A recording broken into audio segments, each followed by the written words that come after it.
Hello everyone, this is a continuation of the books that I've read in 2021. So I've already done a books read in the first part of the year, and now to finish up the year, here is the second half.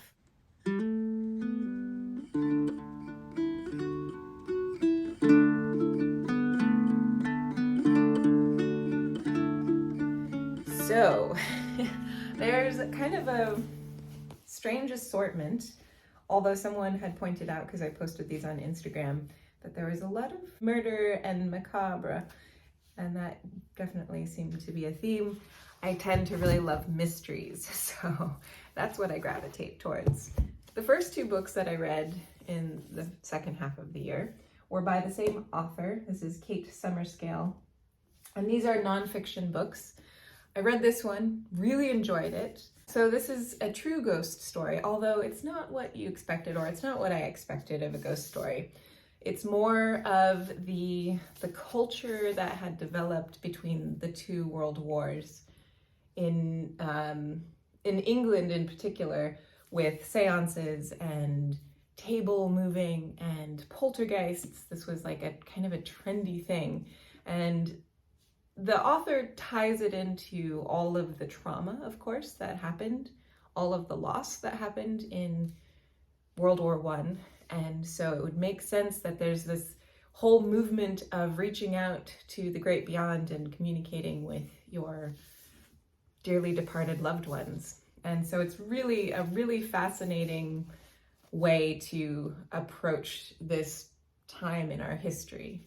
And this woman in particular, Alma Felding, claimed to be haunted by a poltergeist, and there was some very serious scientists who were studying the paranormal that really believed her for a long time. Who knows what her story was and why she did the things she did, but as most of these things turned out to be, they were all fraudulent. So it's really fascinating. And I really like Kate Summerscale's reading. In fact, I have 3 books of her now. And the third book I have of hers is on my reading list for this coming year. Then I read this one.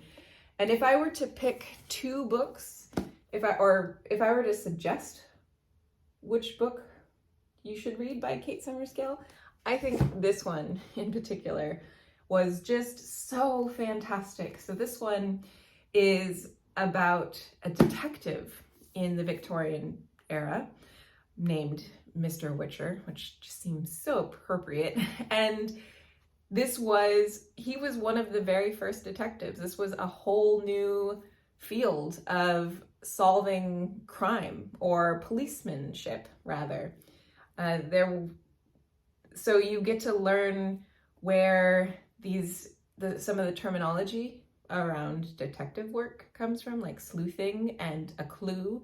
And it's really interesting. So it's so cool to read about this detective who ends up kind of botching this whole thing. And it's really fascinating. There's this family, a large family. They find their little young son, couple who's only a couple years old, murdered in their house. And so it's about that case in particular, but of course Kate Summerscale weaves in all of these other elements of what was going on in this time to kind of give you some context. And it's just really well done. It was really intense in the sense that these are people's lives. These are traumas that happened, and but not it wasn't gory, it wasn't scary, it wasn't dramatized, it wasn't, I don't think that it romanticized murder in any way. It's just really well written, and I highly, highly recommend this book. I really enjoyed this book, and I can't wait to read another book by her. It's fun to find a nonfiction author that I really latch on to, because I do like nonfiction.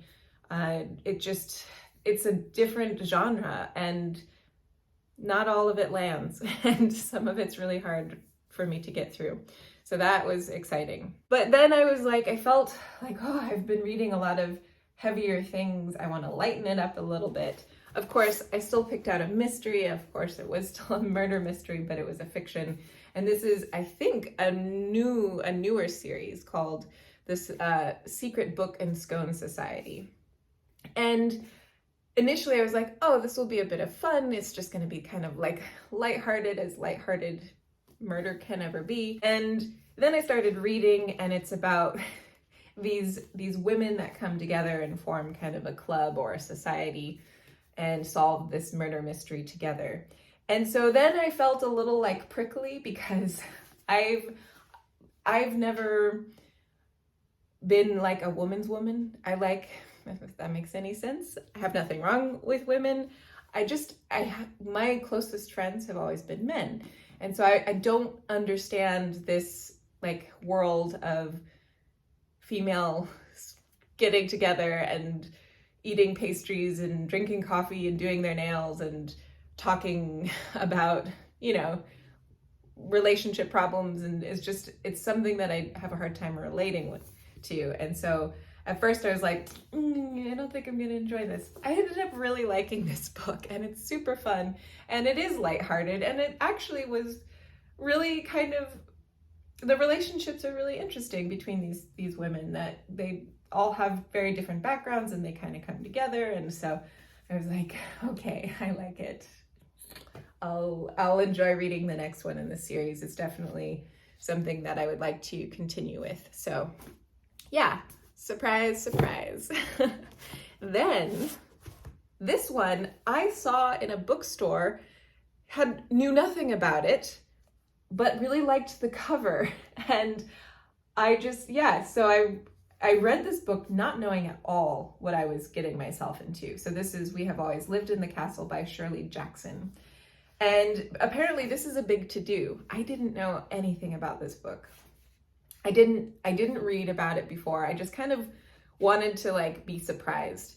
And there was like a roller coaster of feelings in regards to this book. There was times where I was like, I hated it, and I was like mortified and disgusted and like, what am I reading? And then times where I was like, oh my gosh, this may be the best piece of literature ever. It was just this really big roller coaster ride.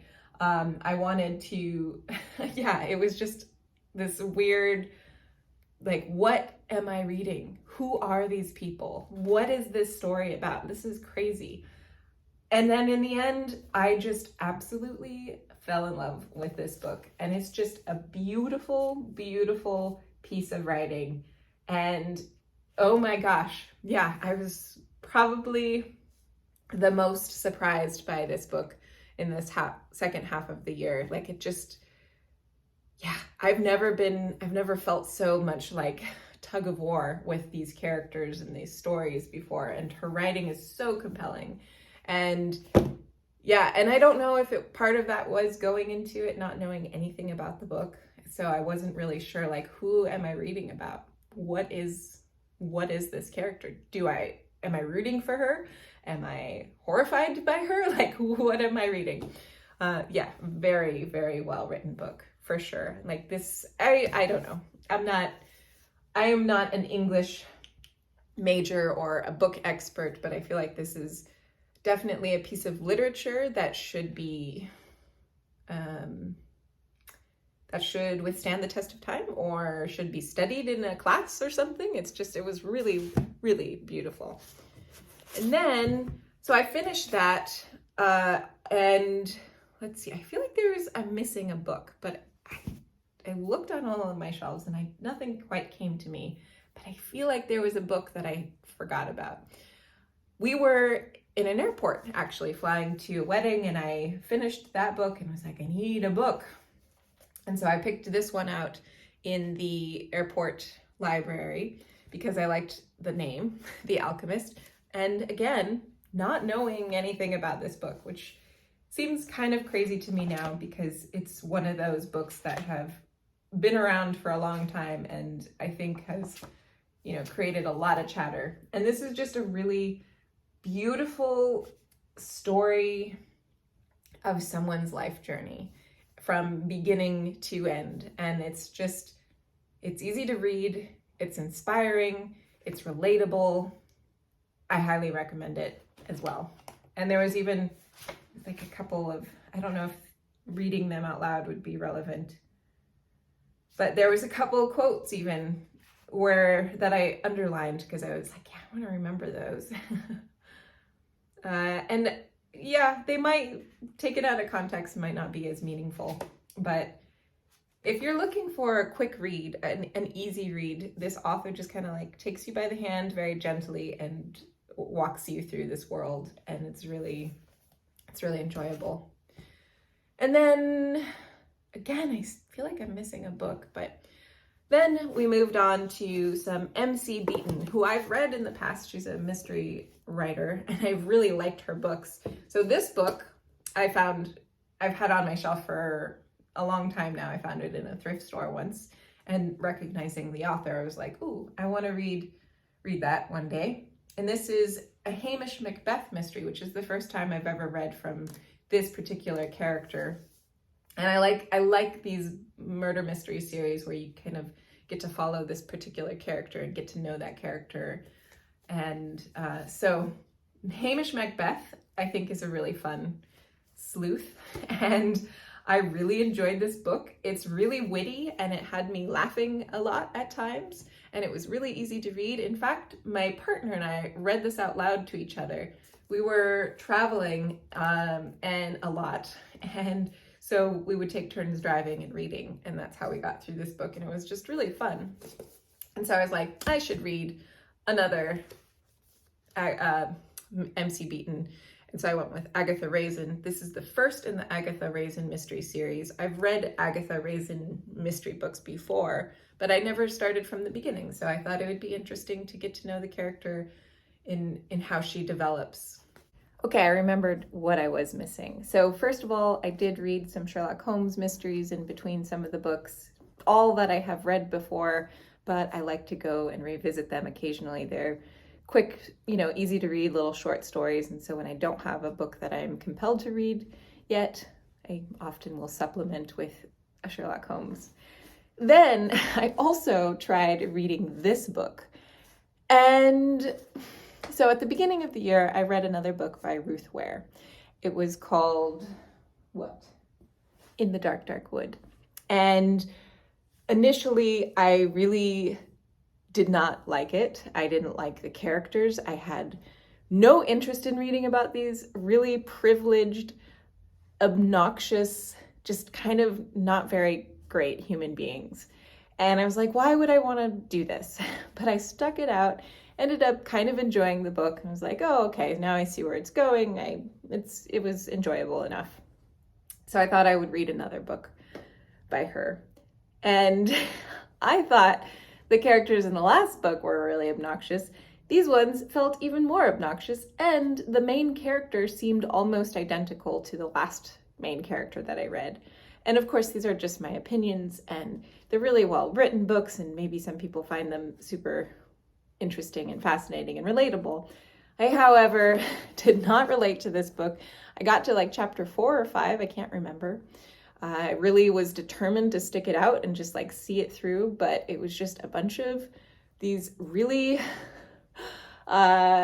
privileged people on a yacht that are very disconnected from the rest of the world.